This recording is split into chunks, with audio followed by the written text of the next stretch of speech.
এটা হলো মোসাক রুস্তমের দোকান। হ্যাঁ 10 টাকা দিয়ে একটা বোম্বে সুইটস কিনছি। চিপস প্যাকেটের ভিতরে আছে 4.5টা, এই যে দেখেন। 5 6 7 8 9 10 11 12 13 পিস। এক সময় ছিল 26 পিস ভাই, 26 সেটা 13 পিস। এই হলো বাঙালি কোম্পানি, কিন্তু রেট বাড়ায় নাই। না রেট কিন্তু কি করছে, 10 টাকা রাখছে, কিন্তু কাস্টমারে বাস দিয়ে দিছে ভাই। হ্যাঁ, এটা 20 টাকা করুক, সমস্যা কি? মানে প্রতারণা কেন করবো ভাই? এটা এর প্রতারণা কেন? আরেকটা কথা, আরেকটা কথা ভাই, আমি অন্যান্য দোকানের চিপস খাই, হ্যাঁ 10 টাকার চিপসে মিনিমাম 20টা থাকে। এই দোকানে কম থাকে নাকি? এই দোকানে কম থাকে, অর্ধেক চিপস ওই খায় পালায়। দেখেন আর পেটটা দেখেন, বুঝতে এগুলি করিস না, মানুষ ঠকানি কারবার, হ্যাঁ বুঝছস? এভাবে মানুষ ঠকানো ঠিক না। বোম্বে যাক। চিপস কোম্পানির ঠকাটা খায়, তুই মজা করে মানুষ ঠকাস তো।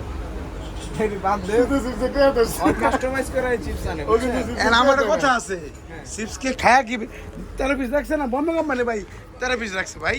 খায়া তো না বেশি রাখছে। যাক, এটা নিয়ে আসলে ভালো জিনিস।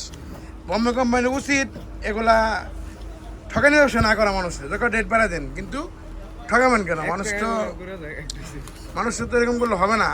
আর দোকানদারে কি উচিত, প্যাকেটে যায় কাস্টমারকে বলা যায় 13 পিস আছে। ধন্যবাদ।